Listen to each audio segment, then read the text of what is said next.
Hola, ¿qué tal? Bienvenidos a este podcast, este nuevo episodio de este podcast. Aquí, en este caso, grabándolo desde la cuarentena, desde nuestras casas. Y pues, eh, ese sería nuestro primer episodio. Vamos a comenzar hablando en este episodio acerca de la obesidad, algunas generalidades de la obesidad. La idea es que en este primer episodio comencemos con las cosas más básicas, ¿sí? Algunas cuestiones de cómo se diagnostica, cómo se considera que alguien es obeso, que alguien tiene sobrepeso. Vamos a hablar de manera muy general acerca del impacto que tiene la dieta, de algunas causas de obesidad y algunas medidas que se pueden tomar en cuenta para prevenirla o para abordarla. Y bueno, si es de su agrado este episodio, pues en futuros episodios podemos dedicarle un episodio entero a cada una de estas cosas por separado, al tratamiento de la obesidad, a la prevención de la obesidad y a las causas, ¿no? Entonces, este episodio más que nada es como para hablar acerca de generalidades. Entonces, bueno, conmigo me acompaña el doctor Isaías Valderas Rentería y bueno, pues su servidor, en este caso, el maestro Brian Alejandro Espinosa Rodríguez. Y pues, básicamente el objetivo de esto es que sea un podcast acerca de divulgación. Entonces, pues, bueno, ¿qué piensa, doctor? ¿Cómo está? Muy buenas tardes, bueno, buen día para todos. Es un gusto estar aquí con ustedes, escuchándonos y bueno, aprendiendo un poquito de este tema tan importante para todo el país, porque realmente estamos hablando de un tema de salud que preocupa, que es un tema de prioridad y que además, pues a pesar de ello, pues muchas veces lo pasamos por alto, muchas veces hacemos ojos ciegos para tratar de abordar este problema. Cuando hablamos de obesidad y sobrepeso, hablamos de una enfermedad que ataca a una gran cantidad de mexicanos. Y no solamente en nuestro país, en todo el mundo hay muchas personas con problemas de sobrepeso y obesidad. La encuesta nacional de salud y nutrición de hace 10 años, el 2012, nos hablaba que hay más de 40 millones, 48 punto y algo millones de mexicanos con sobrepeso y obesidad, con una prevalencia arriba del 30 y tantos por ciento. Y entonces, a 10 años de eso, las condiciones no han cambiado mucho, van en Un aumento, al aumento. contrario, no han bajado. Y eso hace que estemos hablando de una cantidad de gente con este tipo de problemas que a su vez trae otras consecuencias de salud, pues muy grande, ¿no? Entonces, este tema abarca y aborda una serie de tópicos que pues vamos, como ya mencionó el maestro Brian, vamos a ir tocando poco a poco en este día. Y bueno, para empezar, sería bueno que definiéramos cómo se diagnostica, cómo un médico llega a considerar que un paciente tiene sobrepeso, tiene obesidad. ¿Cuáles son los parámetros en los que se fijan los médicos para decir que el paciente es obeso o sobrepeso? Ok. Bueno, normalmente el parámetro más accesible, el más rápido, que incluso nosotros mismos podemos llegar a determinar, suele ser el índice de masa corporal, el IMC. Básicamente, para hacer este cálculo, solamente tenemos que determinar nuestra altura, determinar nuestro peso, y para hacer este cálculo simplemente nosotros dividimos nuestro peso entre nuestra altura, pero elevada al cuadrado. ¿Sí? Entonces, básicamente es la fórmula. Una vez que hacemos este cálculo, nos va a dar un valor. Este valor normalmente puede oscilar desde, si no me equivoco, desde 20 hasta más de 30. ¿Sí? Y dependiendo de en dónde se encuentre nuestro valor, pues decimos que vamos a tener, eh, vamos a estar en un peso normal, vamos a estar en sobrepeso, vamos a estar en obesidad o vamos a estar en obesidad mórbida. ¿Sí? También es importante comentar que puede existir un índice de masa corporal menor a 20, ¿no? Y aquí estamos hablando incluso de una Con persona desnutrición. extremadamente delgada, ¿no? Que puede incluso necesitar subir un poco de peso. Ujú. Pero la gran mayoría, como veíamos ahorita, pues estamos o en lo normal o por encima del peso normal, que como decíamos pueden ser desde un índice de masa corporal 20 para arriba. Cuando el índice de masa corporal es de 25 hacia arriba es cuando estamos empezando a considerar que la persona tiene un sobrepeso, y ya cuando es más de 30 pues ya entra al término de obesidad. Incluso 35 o más, pues ya estamos hablando de un sobrepeso extremo una obesidad extrema ya mórbida, ¿no? Con problemas tangenciales o de otro tipo de tópicos de salud. Es correcto. Pero bueno, a veces el índice de masa corporal no es suficiente para poder determinar realmente el grado de obesidad que puede llegar a tener una persona, porque como el índice de masa corporal solamente toma en cuenta el peso, no la grasa, ¿sí? Recordemos que gran parte de esta obesidad está acompañada de un aumento de la grasa en el cuerpo, la grasa corporal. Bueno, una persona que, por ejemplo, haga culturismo, que pues aumenta su peso porque está aumentando la masa muscular, en teoría también podría llegar a tener un mayor IMC y no estar obeso, porque está aumentando la masa del músculo. Entonces, muchas veces el índice de masa corporal no está tan bien definido solamente, no, perdón, no define correctamente el grado de sobrepeso, de obesidad, y en algunas ocasiones se tiene que recurrir a medir los pliegues que puede tener la piel para más o menos estimar cuál es el porcentaje de grasa corporal que tiene una persona, un individuo, ¿no? Y entonces ahí más o menos llegar a una determinación, una estimación de cuál es el grado de adiposidad que tiene una persona. Hay otros factores también que intervienen en este aspecto de la diagnóstico, determinación del grado de obesidad o sobrepeso.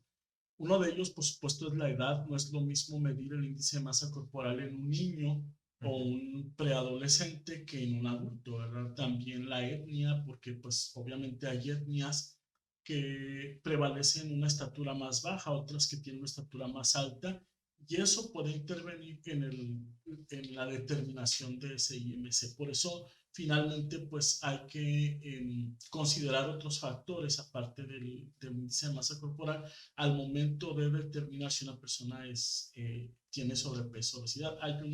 Por ahí una anécdota de un amigo mío que él siempre buscaba ir a participar en los estudios estos clínicos de fármacos y ahí tienes que tener un cierto índice de masa corporal. Entonces él hacía fisicoculturismo y entonces siempre quedaba como alguien con sobrepeso, aunque en realidad lo que tenía era pues que tenía mucha masa muscular, ¿no?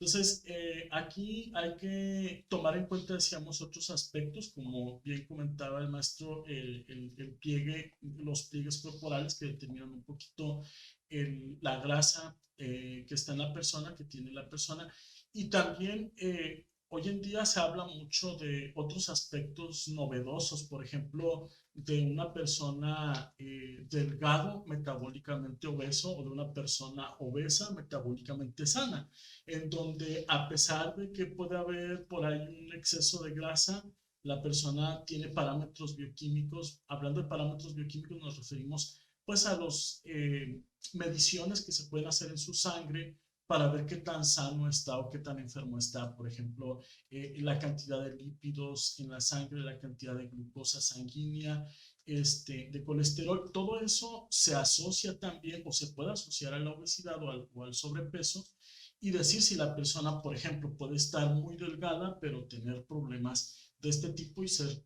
delgado metabólicamente obeso, o bien estar muy obeso, pero tener sus parámetros clínicos normales, y entonces se habla de un obeso que es metabólicamente delgado o, no, o sano porque no presenta este otro tipo de consecuencias. Obviamente también esto tiene que ver con la edad, por supuesto, y conforme uno se hace más viejo, obviamente puede que se combinen más estos tipos de factores.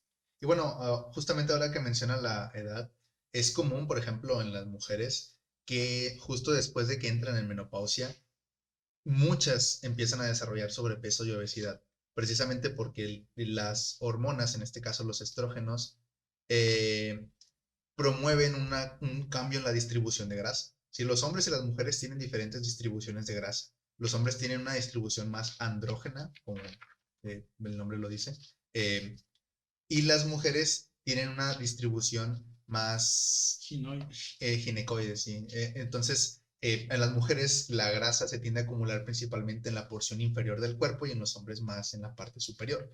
Entonces, cuando las mujeres entran en menopausia, empiezan a cambiar a una distribución de grasa más androide, más como más similar Más, a los hombres, más masculina. Y eso es porque las hormonas, los estrógenos, que eran los que mediaban esta distribución de grasa, ya no están, o están en una concentración muy baja. Entonces empiezan a parecer más a los hombres en cuanto a su distribución de grasa. Y entonces puede ser, y bueno, pues incluso puede aumentar un poco más la adiposidad, no solamente la distribución. Y pues bueno, eso puede ser otro factor ahí implicado, las hormonas y la edad, que también están influyendo en el caso de las mujeres que acaban de entrar o salir de la menopausia.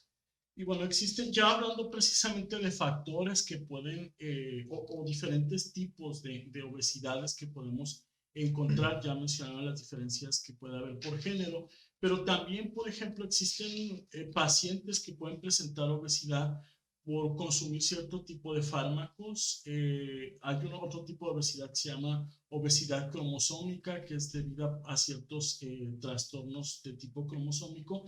También podemos encontrar una obesidad causada por estrés, por problemas nerviosos, por llamarlo de alguna manera. Y bueno, diferentes razones por las que de repente vamos a encontrar obesidad. A lo mejor en los humanos no se ha visto tanto, también hay una obesidad de tipo termogénico que se ve más común en, por ejemplo, los animales, en donde cuando hay una falta de la regulación entre la ingesta calórica y el consumo y el gasto energético, pues por ahí también se puede dar.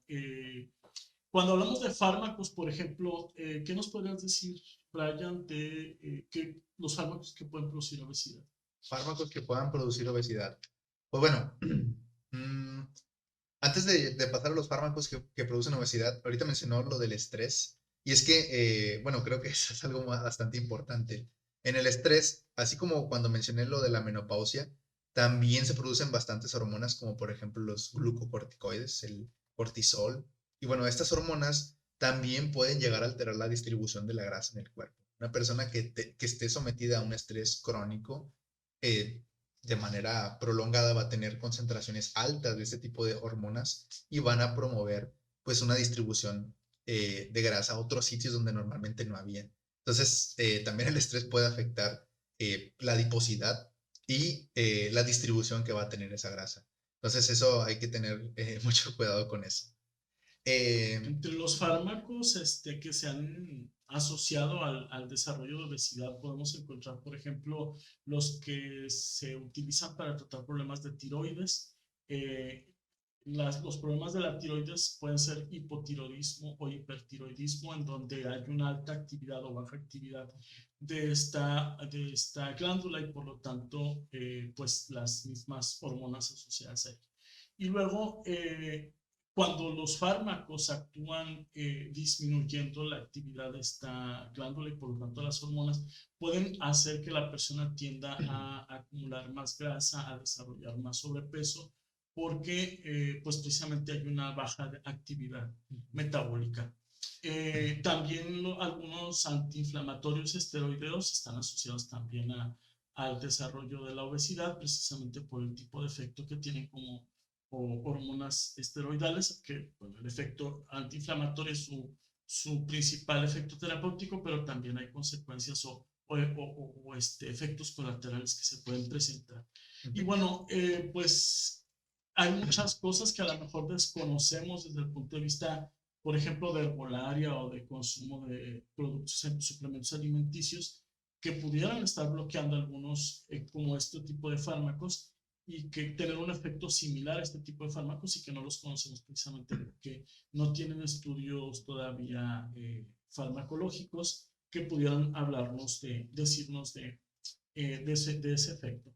Y bueno, porque muchas veces hay gente que dice, es que yo apenas me da el aire tantito y ya engordé 3 kilos, ¿ya? Ni siquiera he comido, ya estoy engordando con el puro aire. Y a veces esos efectos pues, tienen que ver a lo mejor con cuestiones que no nos hemos dado cuenta y que estamos consumiendo.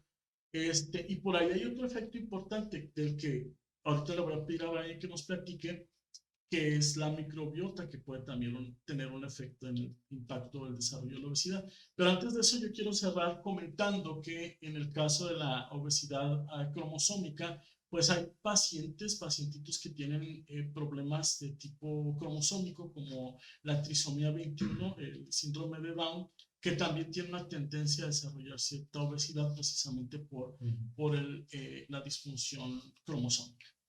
Pero bueno, hablemos ahora de la De la microbiota, que es un microbiota. tema muy importante y que también influye, por supuesto, Ujú.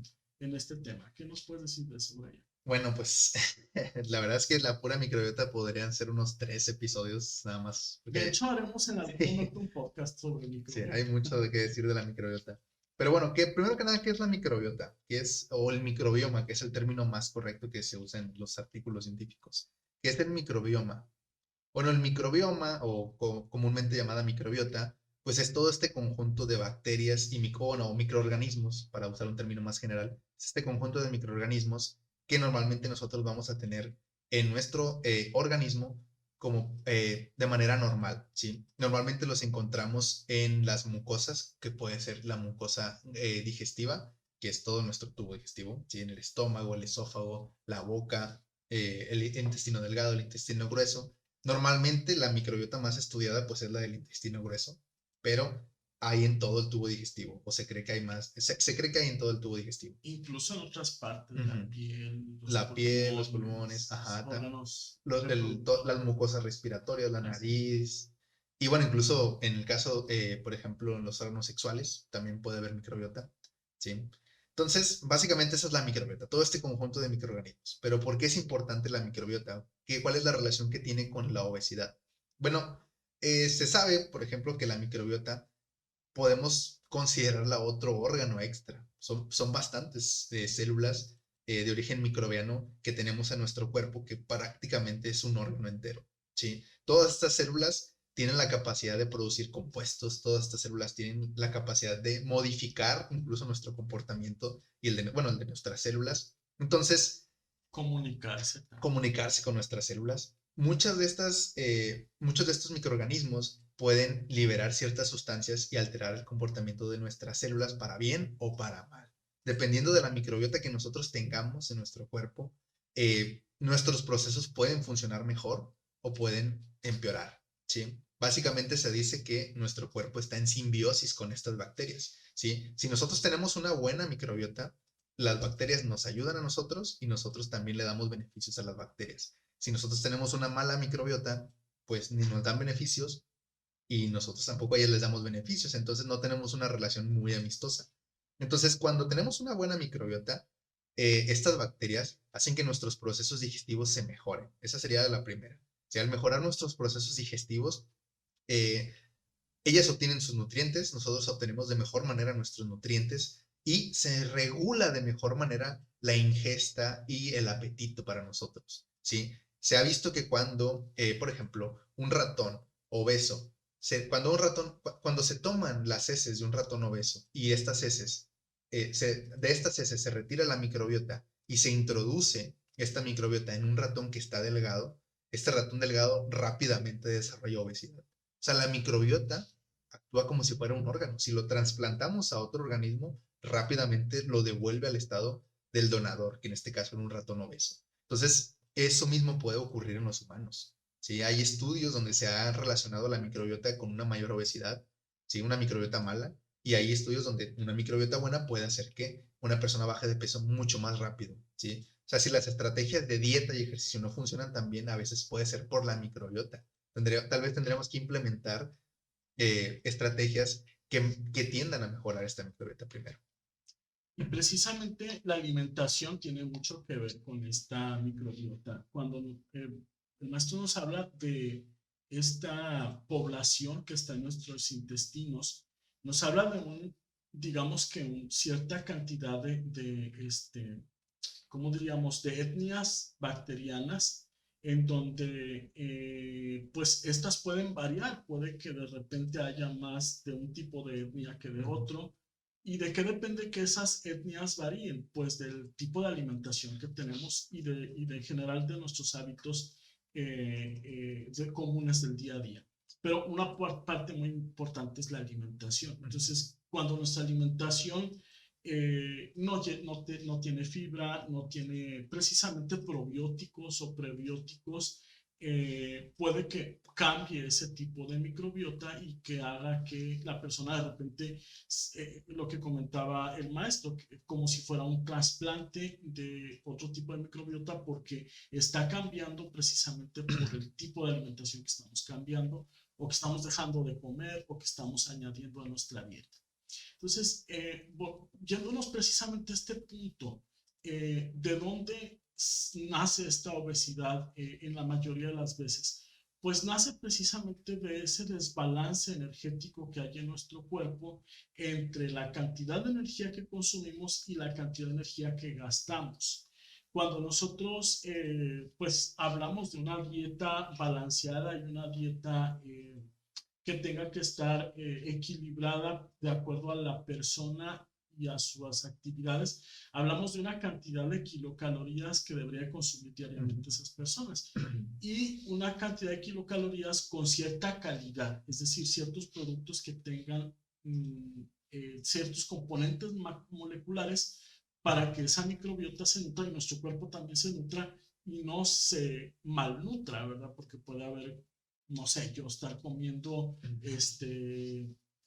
la cantidad de kilocalorías que me toca comer, no sé, 1800, 2000, pero estar consumiendo chocolate, estar con dulces y ya, pues con eso ya completé mis calorías, pero no estoy consumiendo calidad. Entonces aquí está tanto involucrada cantidad como calidad en los alimentos. Entonces de ahí partimos de la cantidad de energía que consumimos y la cantidad que gastamos. Entonces, por eso se considera a la obesidad y el sobrepeso un problema multifactorial, porque en principio tiene que ver con los hábitos alimenticios, con pues otros aspectos medioambientales como presión social, como pues sedentarismo, el tipo de vida, estilo de vida.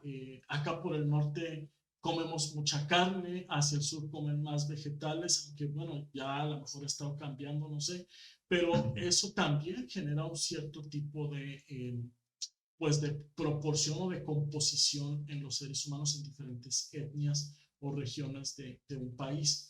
Y pues esto genera en su conjunto, decíamos, aspectos medioambientales, alimenticios, presión social, presión, no sé, los comerciales, todo eso, pues finalmente en su conjunto generan un producto que en este caso es la obesidad. Por supuesto, también tenemos un aspecto genético en la obesidad, el cual pues también juega un papel importante. Sin embargo, es todo una serie de parámetros que en su conjunto pues conforman la tormenta perfecta para que una persona empiece a desarrollar este exceso de peso hasta que se puede convertir en un problema grave, ¿no?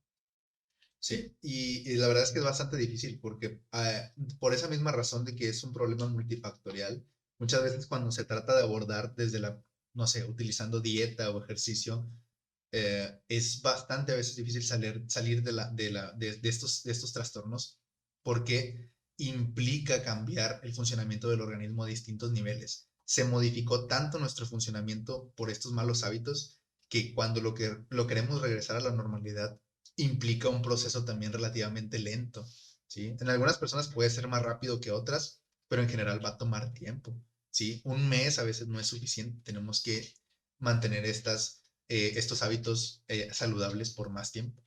Por ejemplo, en el caso de la microbiota, una persona que empieza a comer fibra por una semana, pues aunque se ha demostrado que sí puede tener ya cambios en poblaciones hacia microorganismos buenos, si abandona el consumo de fibra por unos días, incluso puede regresar la microbiota al estado original, al estado malo.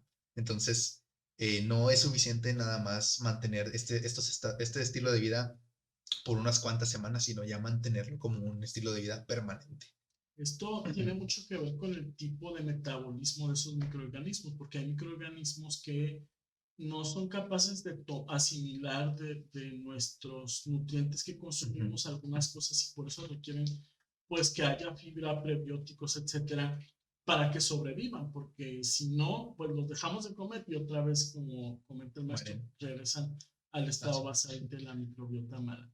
Y bueno, dentro de todos estos aspectos que acabamos de comentar y que comentaba ahorita el maestro, que tiene que ver mucho con un estilo de vida y un cambio de mentalidad, es importante considerar y tomar en cuenta que se dice que, y bueno, ya se ha comprobado científicamente que en nuestros intestinos hay un segundo sistema nervioso. Por ahí hay muchas neuronas involucradas, está también un sistema inmune involucrado por ahí. Y todo eso hace que lo que entra por la boca, que a final de cuentas para entrar al cuerpo, al organismo, tiene que llegar al intestino, pues tenga un contacto con todo este sistema nervioso, toda esta conexión neuronal y toda esta conexión inmunológica, de la cual vamos a hablar ahorita cuando toquemos el punto de vista de la obesidad como una enfermedad inflamatoria, que no es un chiste. O sea, pues, yo sé que muchas personas dicen, no, no estoy obeso, es que estoy un poquito inflamado, y la verdad sí, o sea, la obesidad es un problema inflamatorio, pero bueno, ahorita hablamos de eso. El maestro Ryan nos va a platicar un poquito del problema. Yo quería tocar este punto de la parte del sistema neuronal, de la red neuronal que hay en el intestino, considerando que pues todo este tema de un estilo de vida requiere cambios profundos que tienen que ver con un hábito, con una continua actividad para que se convierta en un hábito. Entonces, hacerlo una vez al mes y luego ya lo deje hacer y luego otra vez al mes, pues eso no funciona tan bien porque precisamente no generamos un hábito, no producimos un hábito y nuestras neuronas no se reprograman para poder cambiar pues digamos que esas vías biológicas que van a generar un balance energético adecuado. Estamos hablando, por ejemplo, que si nosotros enseñamos o educamos al cuerpo a consumir dulces, carbohidratos, no sé, nos gusta el olor al pan, nos gusta el olor al chocolate, al dulce, ¿no? Y entonces, digo, no porque el chocolate en sí sea malo, sino todo lo que a veces le ponen al chocolate con azúcar y grasa y demás. Entonces, todo eso enseña o entrena a nuestras neuronas para que se abra el apetito, se producen una serie de sustancias que van haciendo que se secrete el ácido en el estómago, que empiecen a salivar nuestras glándulas y entonces queremos comer, ¿no? Entonces nuestras neuronas están educadas para eso, ¿no? Y es muy difícil deseducarlas para volverlas a educar a una dieta más saludable. Entonces, por eso hablamos de una situación continua que requiere, por supuesto, un trabajo personal, un trabajo de autocomprensión y autoaprendizaje muy grande y por supuesto de mucha voluntad para poder llegar al final de esta meta. Por eso ahorita que es inicio de año, pues a lo mejor es un momento muy adecuado para que las personas que les gusta empezar el año con buenas vibras y muchos buenos propósitos como bajar de peso, pues lo continuemos, o sea, que no lo dejemos solamente para enero, que ya está acabando, sino que continuemos en febrero, en marzo, para poder llegar a esta situación de crear un hábito. Y bueno, aquí yo quiero interrumpir, perdón. Y bueno, de hecho, esto que comenta de que cuando vemos un alimento que empezamos a salivar y todo eso, incluso lo saben las mismas agencias que se dedican a vender productos. Por eso hay departamentos de marketing especializados para hacer que los productos se vean todavía muy buenos y que apenas los veas empieces a salivar, así que se te antoje rápido, porque pues es como ellos quieren, como generan más ganancias, ¿no? Vendiendo a final de cuentas. Y de hecho está comprobado que ese tipo de productos que, bueno, mejor dicho, los productos que son más ricos en carbohidratos, los productos que son más ricos en grasas, son los que a nuestro cerebro lo ponen todo loco, ¿sí? Estimulan en el cerebro ciertas zonas de recompensa que normalmente se estimulan cuando, por ejemplo, un ser humano utiliza drogas, ¿sí? O sea, básicamente nosotros podemos llegar a generar una especie de dependencia a los alimentos chatarra, de tal manera que cuando lo dejamos de consumir nos ponemos todos con una especie de síndrome de abstinencia, pero obviamente no tan grave como con drogas. Entonces, estos alimentos son adictivos, o sea, es un hecho, eso está O comprobado. sea, más de la mitad de la población mexicana somos drogadictos por consumir carbohidratos de esta manera, ¿no?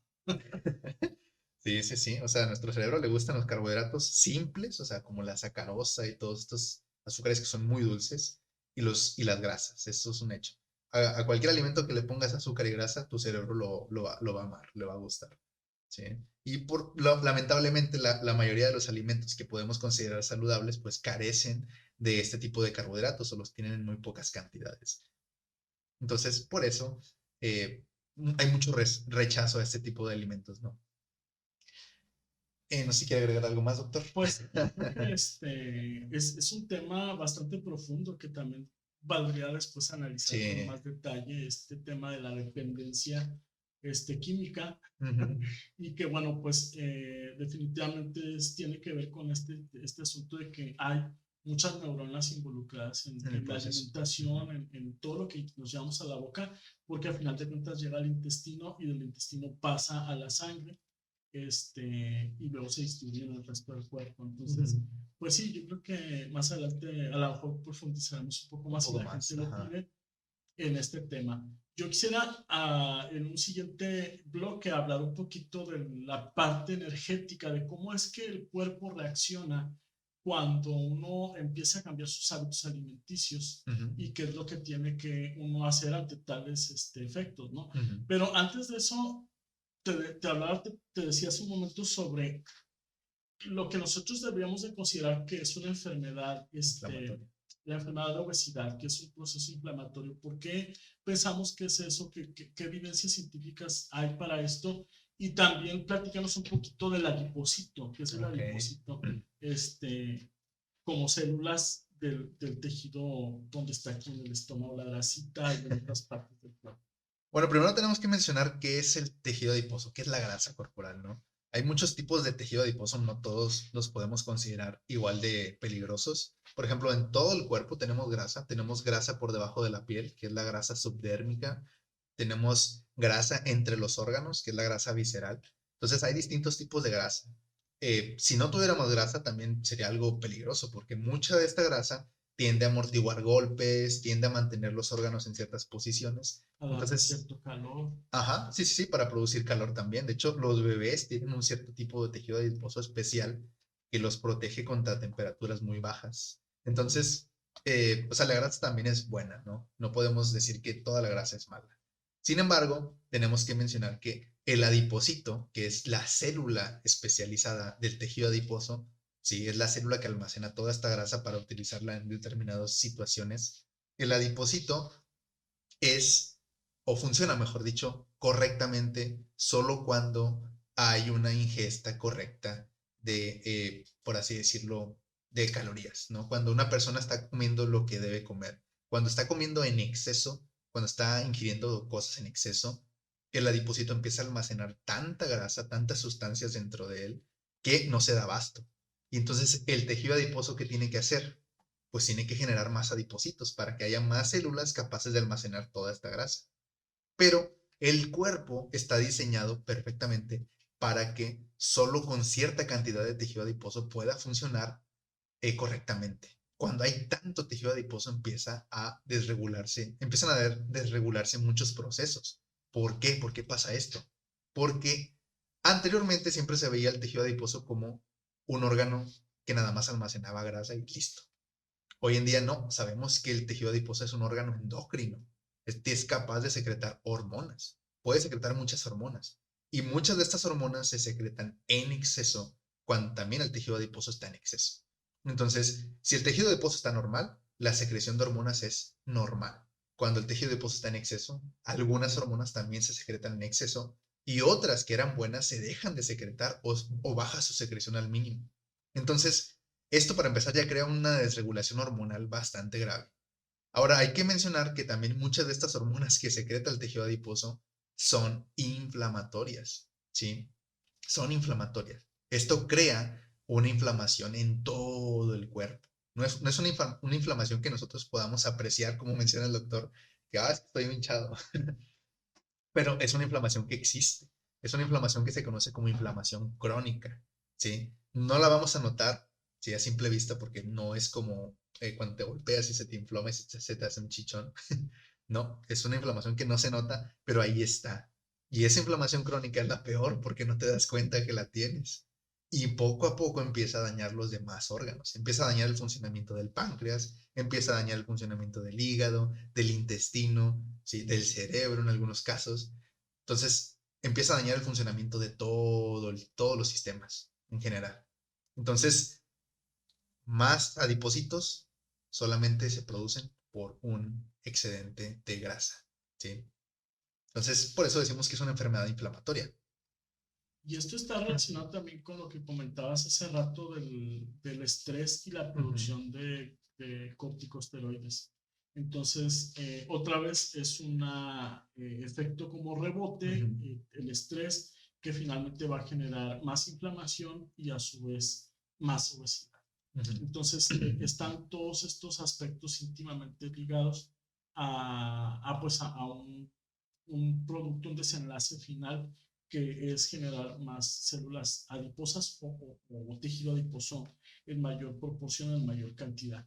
Hay varias funciones de este tejido adiposo, como ya mencionó el maestro. Una de ellas es la termogénesis, Ujú. el que se llama tejido adiposo pardo o Ah, café, ujú, que es un tipo de células que tienen la función más bien de producir calor y que, bueno, se da en ciertas partes de nuestro cuerpo en muy pequeña proporción, en los ujú. bebés en muchísima más Más. proporción, precisamente para protegerlos del frío, y en los animales que hibernan también hay una gran cantidad de tejido adiposo pardo. Sin embargo, la gran mayoría de nuestro cuerpo es, por desgracia, tejido adiposo blanco, que es el que finalmente se va acumulando, va creciendo, va formando hiperplasias, una gran cantidad de masa Ujú, y que bueno, es lo que, ¿por qué? ¿Por qué se genera esta masa? Porque va acumulando, ¿no?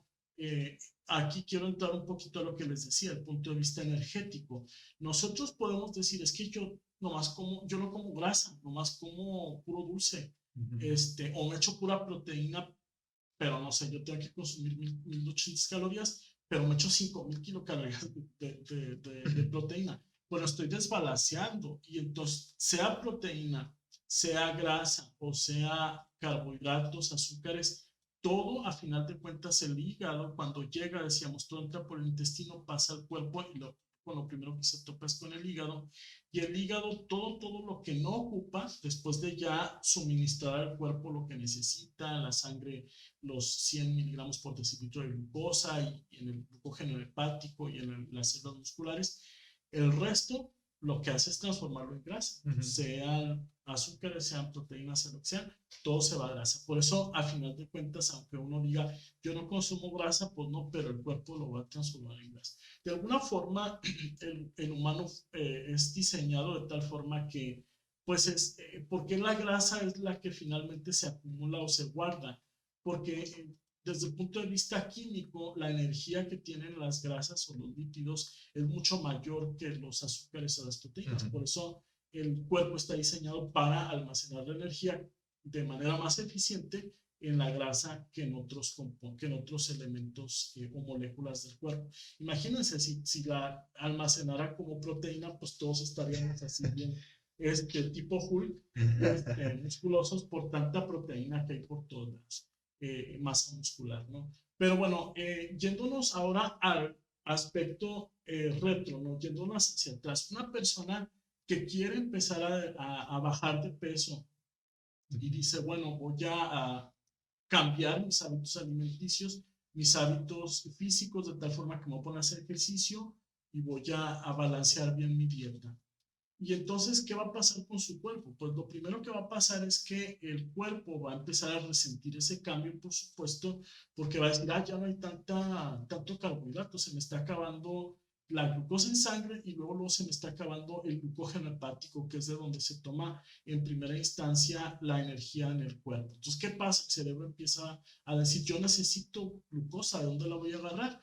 Y entonces, bueno, después de que el glucógeno hepático se ha consumido, pues empieza a movilizar otro tipo de órganos que pueden aportar carbohidratos que no vienen de carbohidratos porque ya se acabaron el glucógeno del hígado. Entonces, por ahí despierta o activa una vía metabólica que se llama gluconeogénesis, que no le voy a hablar de bioquímica, pero lo que hace al final de cuentas es que de las proteínas de la masa muscular empieza a transformarlas a glucosa para que el cerebro siga funcionando. Entonces se produce cierta proteólisis, la persona va a perder un poco de masa muscular para compensar esas necesidades bioquímicas. Y ya después de esto, digamos que cuando ya lleva más, unos 15, 20 días de estos cambios, es cuando empieza apenas el cuerpo a movilizar la grasa. O sea, el tejido adiposo es cuando apenas empieza a mover,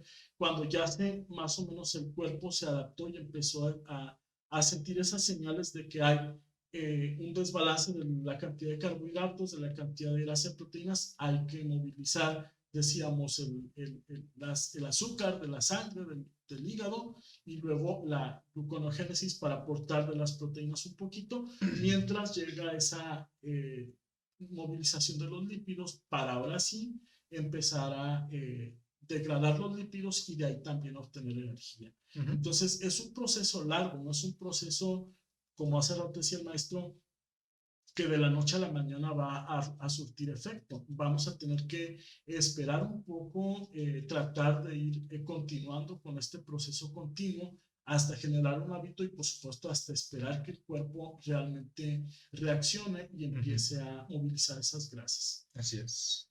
¿Existen medicamentos que puedan ayudar a la obesidad? ¿A generarla? No, ya dijimos que sí hay medicamentos que la generan, pero que puedan, pues, tratarla. combatirla así retrasarla, no sé. Bueno, actualmente aprobados, existen algunos que tienen que ver o se relacionan mucho con las anfetaminas, como por ejemplo la fentermina, que es tal vez el más común, al menos aquí en México. La fentermina la utilizan mucho para suprimir el apetito. Sí, tiene efectos muy similares a los de las anfetaminas. Entonces, suprimiendo el apetito, la persona ingiere menos comida o solo la que debería corresponder.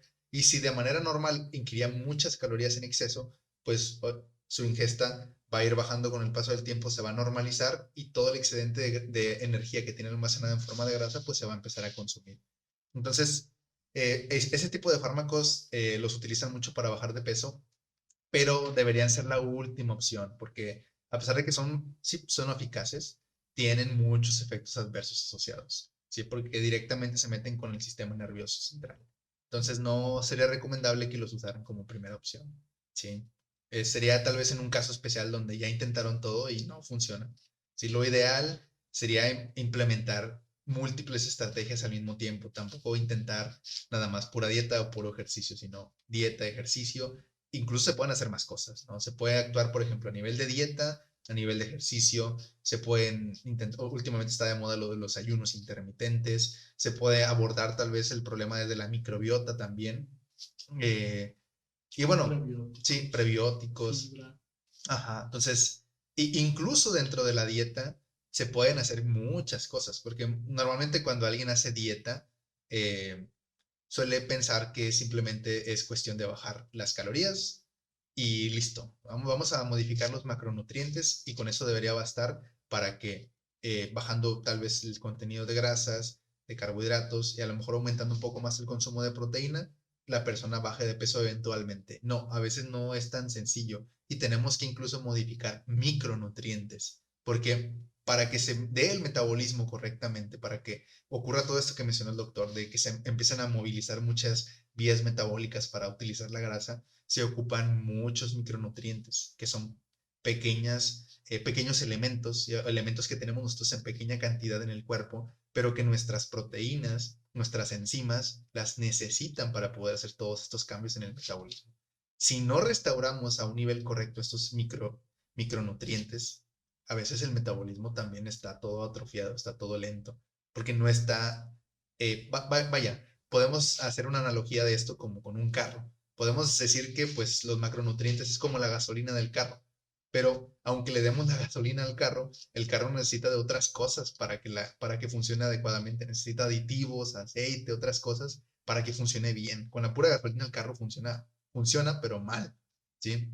Entonces los micronutrientes también son necesarios para que el metabolismo se dé correctamente. La microbiota y etcétera, ¿no? ¿Quiere agregar algo más, doctor? Sí, bueno, ahí en el caso de la fentermina, pues hay pacientes que han reportado entre los efectos colaterales, pues por un lado el rebote, ¿verdad? Si dejan Ujú, de tomar la puma otra vez les da un chorro de hambre, pesadillas y ujú. cosas así que tienen que ver, como decíamos, con el sistema nervioso porque, porque se mete precisamente con este Ahí. tipo Ujú. de procesos. Hay otro fármaco que se utiliza para atrapar grasa, el Ah, Orlistat. Orlistat. Funciona pues como un atrapador de la grasa Ujú. en el intestino antes de que entre al torrente sanguíneo y pues funciona relativamente. Hay personas que lo han reportado como que sí funciona, que sí es efectivo, otros que como efectos importantes colaterales, pues que flatulencias, diarreas así muy espontáneas, la llamada atorrea, que es, pum, que echan un chorro de grasa, o sea, Ajá. estas personas después se asustan porque van al baño y ven así los ojotes de aceite y dicen, ay, ¿de dónde es todo esto? Pues es toda la grasa La que grasa. comió, pero que luego la echó al baño porque Ujú. los listas la encapsuló y no la consumió.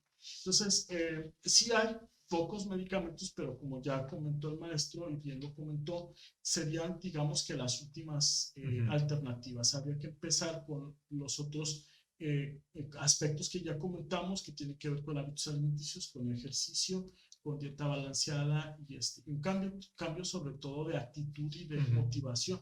Eso es lo primero que deberíamos de considerar, ¿verdad? La motivación, tener ahí el póster de el chico, la chica, así toda, que sea nuestro ejemplo a seguir para poder todos los días motivarnos a salir a hacer ejercicio, a tener una dieta más balanceada, etcétera, etcétera.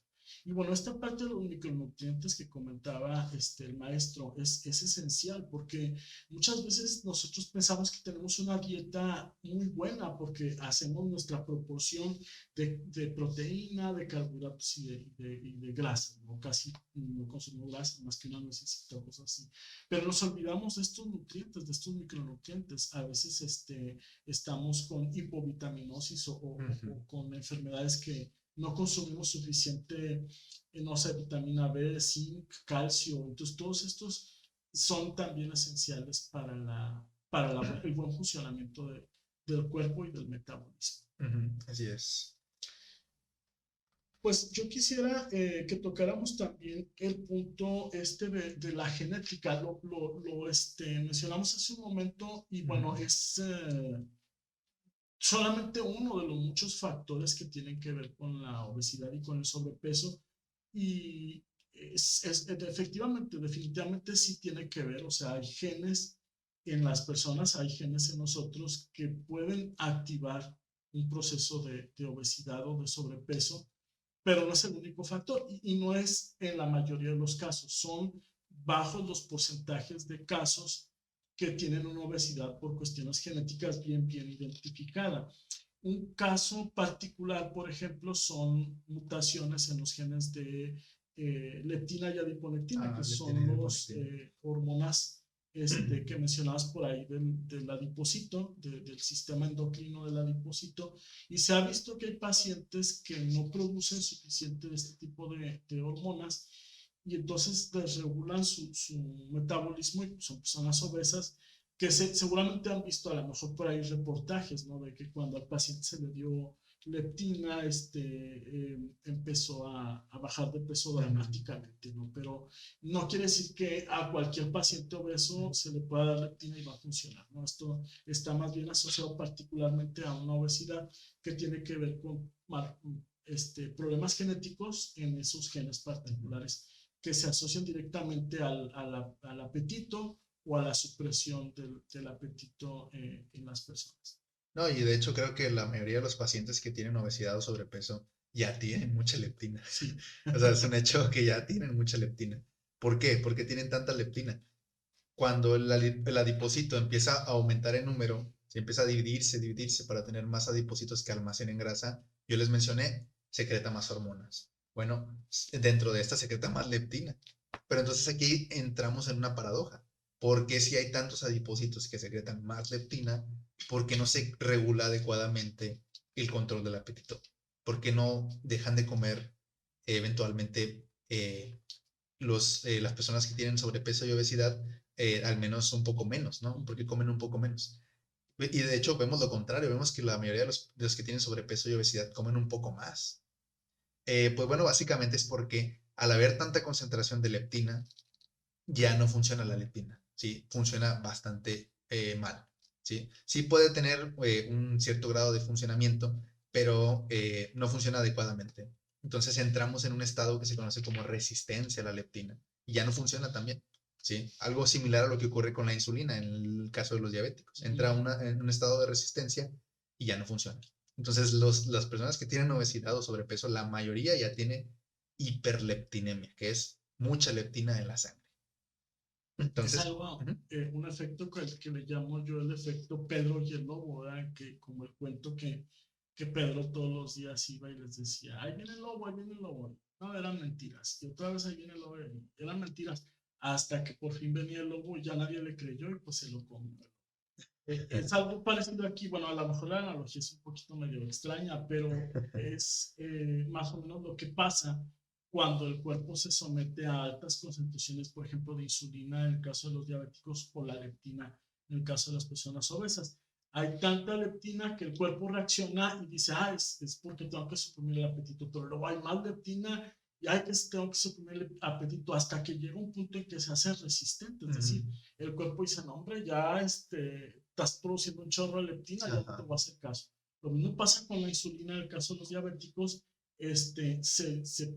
se consumen tantos azúcares que se producen picos altos de insulina y picos altos de insulina hasta que el cuerpo deja de hacerle caso a la insulina para hacer los efectos contrarios a la hiperglucemia, ¿no? ujú, Entonces, aquí se habla de resistencia a la insulina, resistencia a la leptina, que son efectos que el cuerpo va generando por estas situaciones.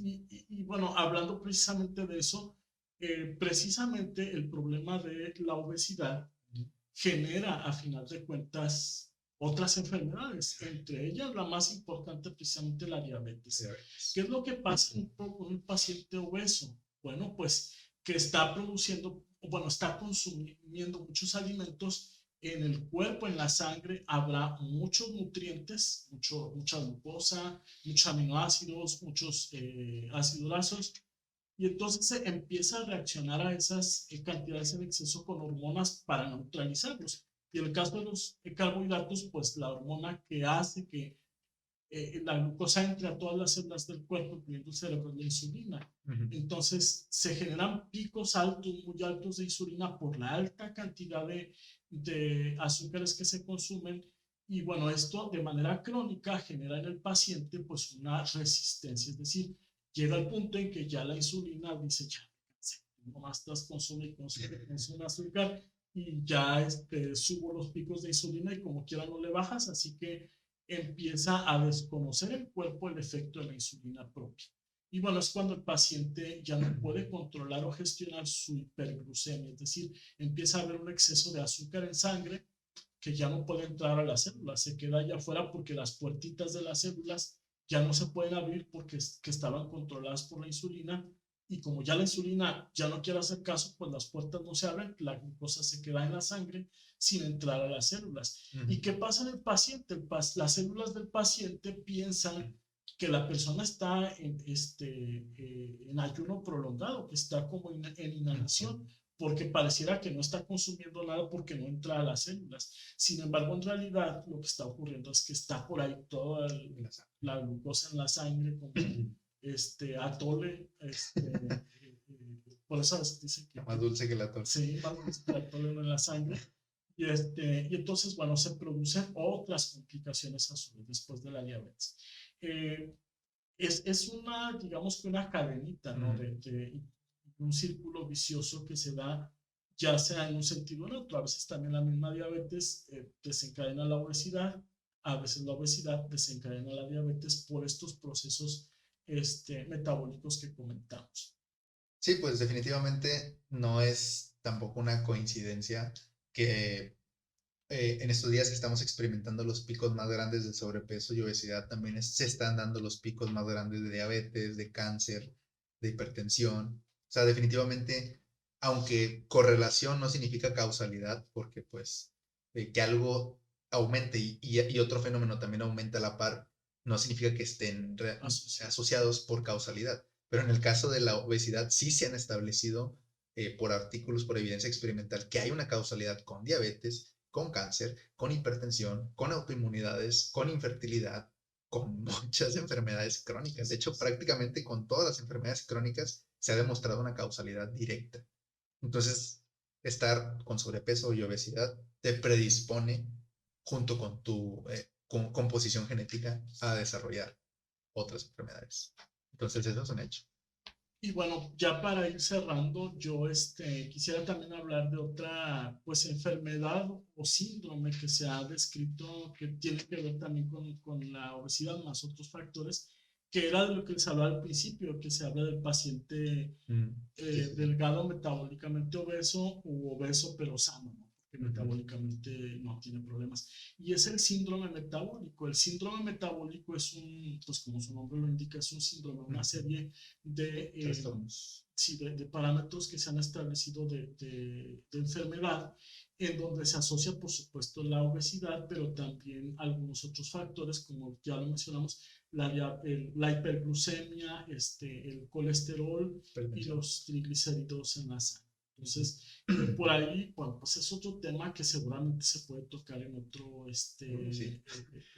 en otra sesión, pero sí, el síndrome metabólico es algo del que se habla poco, del que casi no se conoce mucho. El paciente a lo mejor eh, lo sabe por el tipo de problemas que presenta, y si yo traigo triglicéridos altos, traigo hiperglucemia y traigo obesidad. Entonces, pues son tres cosas, pero ya tiene un nombre, no es un síndrome metabólico, y que bueno, se tiene que tratar en su conjunto, porque a final de cuentas pues son cuestiones que están interconectadas, como acabamos de mencionar, que pues el metabolismo a final de cuentas en el cuerpo está todo asociado y tiene mucha comunicación y mucha relación. Y bueno, pues hay un tema más que tiene que ver también con el metabolismo basal. El metabolismo basal es un término que se utiliza mucho para medir en las personas qué tanto gasto energético diario tienen. Y en base a esto decir, bueno, esta persona es muy activa y gasta mucha energía, o esta gasta muy poca energía, que es lo que decíamos en su momento, que las personas dicen, es que yo respiro y ya subí 3 kilos, ¿no? Entonces, a veces es por este metabolismo basal. Hay una forma de que se mide en las personas cuando están dormidas, y todas quietas, cuánta es la energía que gasta, porque realmente nosotros todo el tiempo gastamos energía. Esta energía se gasta, pues, para poder respirar, para poder estar pensando.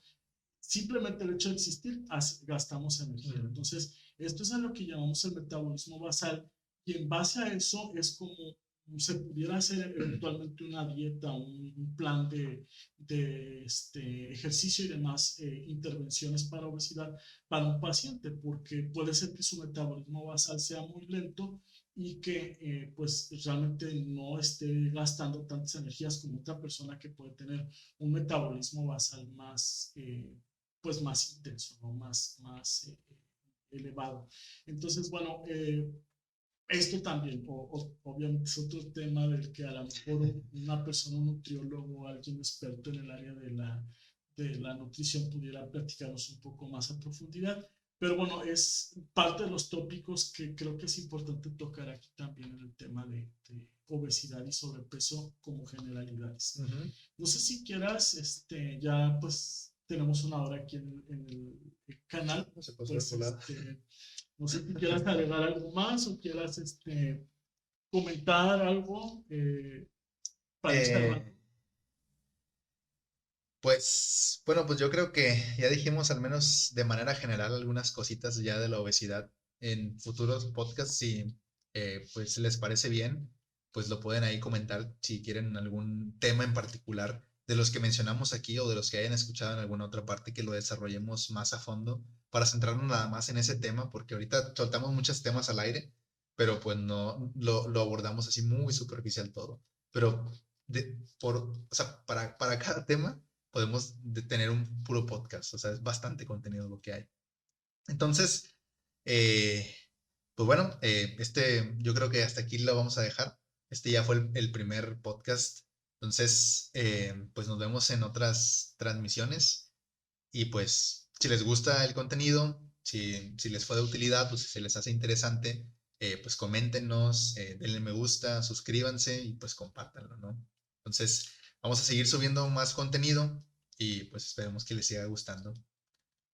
Pues yo nada más quiero agregar que, pues muchas gracias a todos los que nos vean y todos los que nos compartan. Por supuesto, eso va a ser muy importante. Ajá.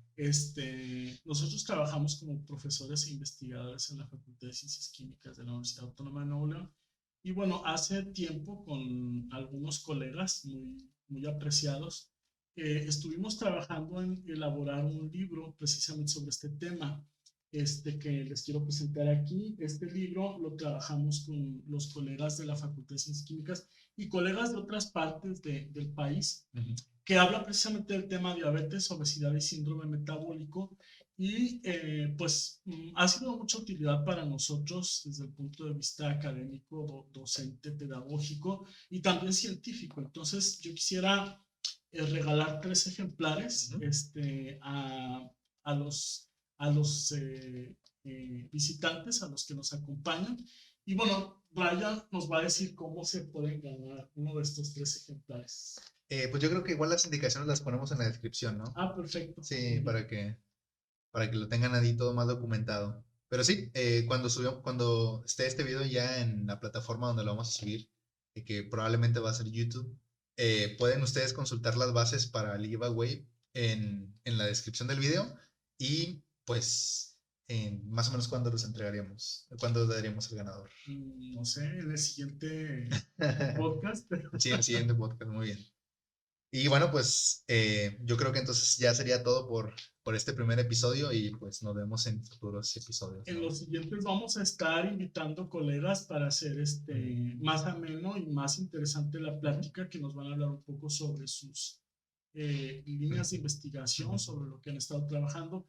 Sobre todo, lo más importante es tratar de hacerlo en un ambiente muy, pues, coloquial, en un ambiente familiar, común, en un lenguaje bastante elemental para que todos podamos entender y para que definitivamente sea de utilidad para la sociedad. Entonces, muchísimas gracias, que pasen un buen día y nos vemos en la próxima. Hasta luego, cuídense.